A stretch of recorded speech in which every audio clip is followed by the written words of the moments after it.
Hello, I'm Simon Whistler, you're watching the Today I Found Out YouTube channel, and in the video today we're looking at the fact that helicopters won't just drop like a rock if the engine dies. It's a myth that helicopters will drop like a rock when the engine shuts down. In fact, you have a better chance at surviving in a helicopter when the engine fails than you do in an airplane. Helicopters are designed specifically to allow pilots to have a reasonable chance of landing them safely in the case where the engine stops working during flight, often with no damage at all. They accomplish this via auto-rotation of the main rotor blades. Further, when seeking a helicopter pilot's license, one has to practice landing using this no-power technique. When practicing, instead of actually shutting the engine off completely though, they usually just turn the engine down enough to disengage it from the rotor.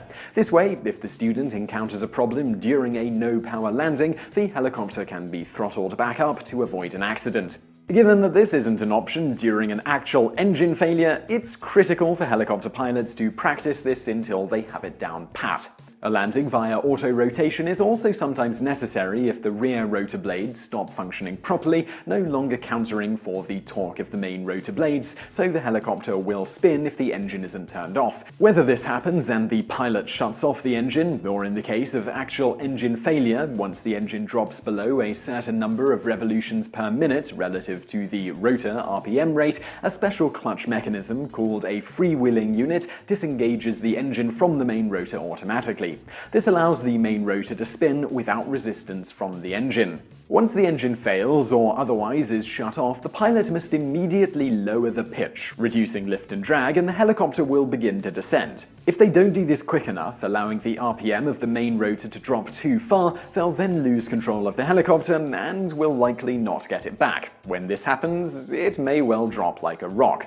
However, this isn't typical because as soon as the freewheeling unit disengages the engine, the pilot is trained to respond appropriately and immediately.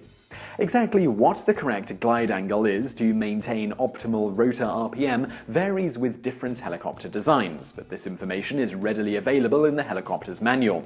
The glide angle also varies based on weather conditions, wind, temperature, etc., weight, altitude, and airspeed. But in all cases, a correct glide angle has the effect of producing an upward flow of air that will spin the main rotor at some optimal RPM, storing kinetic energy in the blades. As the helicopter approaches the ground, the pilot must then get rid of most of their forward motion and slow the descent using the stored-up kinetic energy in the rotors.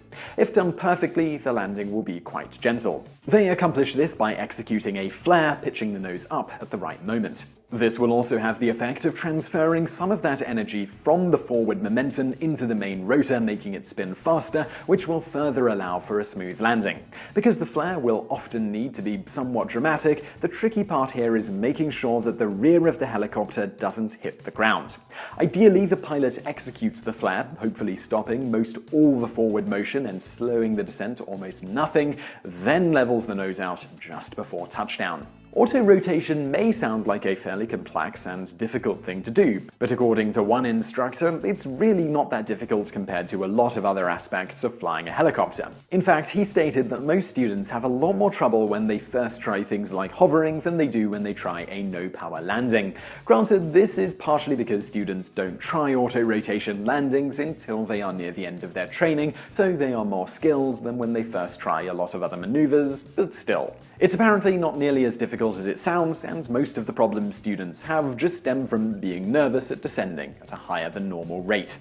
I'm going to link to someone actually performing this maneuver in the description below, so be sure to check it out. Anyway, I hope you really enjoyed that video. If you did, please do give us a like below, and don't forget to subscribe. Also, over there on the right are a couple of other videos you'll probably enjoy if you enjoyed this one.